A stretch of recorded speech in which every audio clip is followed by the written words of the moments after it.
নয় দফা দাবিতে নকশালবাড়ির সিডিপিওকে স্মারকলিপি প্রদান করল পশ্চিমবঙ্গ তৃণমূল কংগ্রেস অঙ্গনওয়াড়ি এবং আশাকর্মী ওয়েলফেয়ার অ্যাসোসিয়েশন।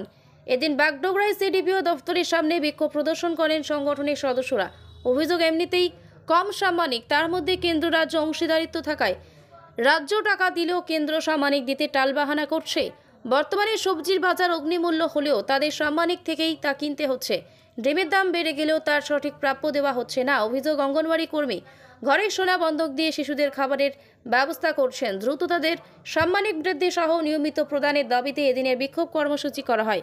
সংগঠনের সহ-অভিনেত্রী সোমা দত্ত জানান, দ্রুত দাবি পূরণ না হলে আগামী দিনে রাজ্যব্যাপী বৃহত্তর আন্দোলন হবে।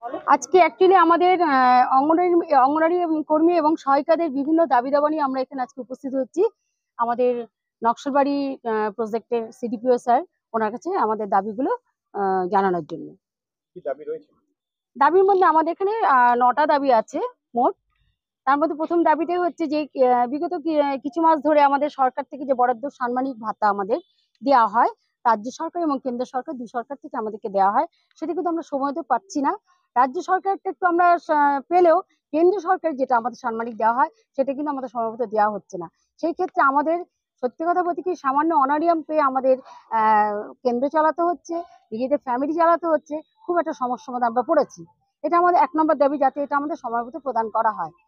দুটো অনারিয়াম রাজ্য সরকার যেটা কেন্দ্র সরকার দিচ্ছে, দুটো যাতে আমরা সময় মতো পাই, এটা হচ্ছে আমার 1 নম্বর।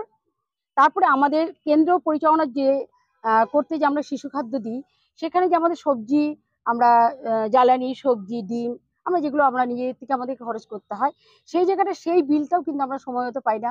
কখনো 2 মাস 3 মাস পেন্ডিং পড়ে থাকে, তারপরে আমরা সেই বিল পাই। তা আমরা সেই 3 মাস হয়ে গেল, তা আমরা ওই সামান্য একটা অনারিয়াম পাচ্ছি, তারপরেও যদি আমাদেরকে 3 মাস ধরে সেন্টারে খরচগুলো বহন করতে হয়, তো সেটা আমাদের পক্ষে ভীষণই মানে কি বলবো, প্রচন্ড কষ্টকর। আমাদের কি করতে হচ্ছে, অনেকে ধার করে আমাদেরকে কিন্তু সেন্টারগুলোকে চালাতে হচ্ছে শিশু এবং মায়েদের সাথে। হ্যাঁ, সেটা একটা হচ্ছে একটা পয়েন্ট, যাতে আমরা আমাদের বিলগুলো প্রতি মাসেরটা মানে একটা মাস পেন্ডিং রেখে আমাদের যেন সেটাকে নিয়মিতভাবে আমাদেরকে প্রদান করা হয়, সেটা একটা। বর্তমান বাজার মূল্য অনুযায়ী আমাদের জিনিসের দাম যেভাবে বেড়ে চলেছে, এখন ডিমের দাম এক একটা ডিম 7.5 টাকা করে দপ্তর থেকে আমাদের দেওয়া হচ্ছে 6.5 টাকা। আমরা সেখানে আমরা কি করে বাচ্চাদেরকে ডিম খাওয়াবো? কিন্তু তবুও আমরা কিন্তু ডিম চালিয়ে যাচ্ছি, এখনো পর্যন্ত আমরা বন্ধ করিনি। তাই স্যারের সাথে আমরা কথা বলে একটা সলিউশন ভাবছিলাম নেবো, স্যার কি নির্দেশ দেন আমাদেরকে। সেই জায়গাটা আমরা কিন্তু সেটা আজকে পেলাম না স্যারকে, যেহেতু স্যার অসুস্থ, স্যারের কাছে আমরা পৌঁছতে পারিনি। হ্যাঁ, কিন্তু স্যারের সাথে কথা বলে হয়তো স্যার একটা কিছু একটা আমাদের বলে দিতেন, সেভাবে আমরা চালাতাম। কিন্তু ডিমের দাম বেড়ে যায় এখন এই মুহূর্তে আমাদের সবচেয়ে বড় সমস্যা সেন্টার চালানো। ওনার সাথে যোগাযোগ হয়েছে, ফোন করা হয়েছিল, উনি খুবই অসুস্থ, যার জন্য উনি আজকে আসতে পারেননি। ডেপুটেশনটা এখনো আমরা কাউকে হ্যান্ডওভারই করিনি। এখন অফিসে হয়তো কেউ আমাদের কাছ থেকে নিশ্চয়ই নেবেন ডেপুটেশন, এটা তো উনি রিসিভ করে নেবেন, তার হয়তো দেওয়া হবে।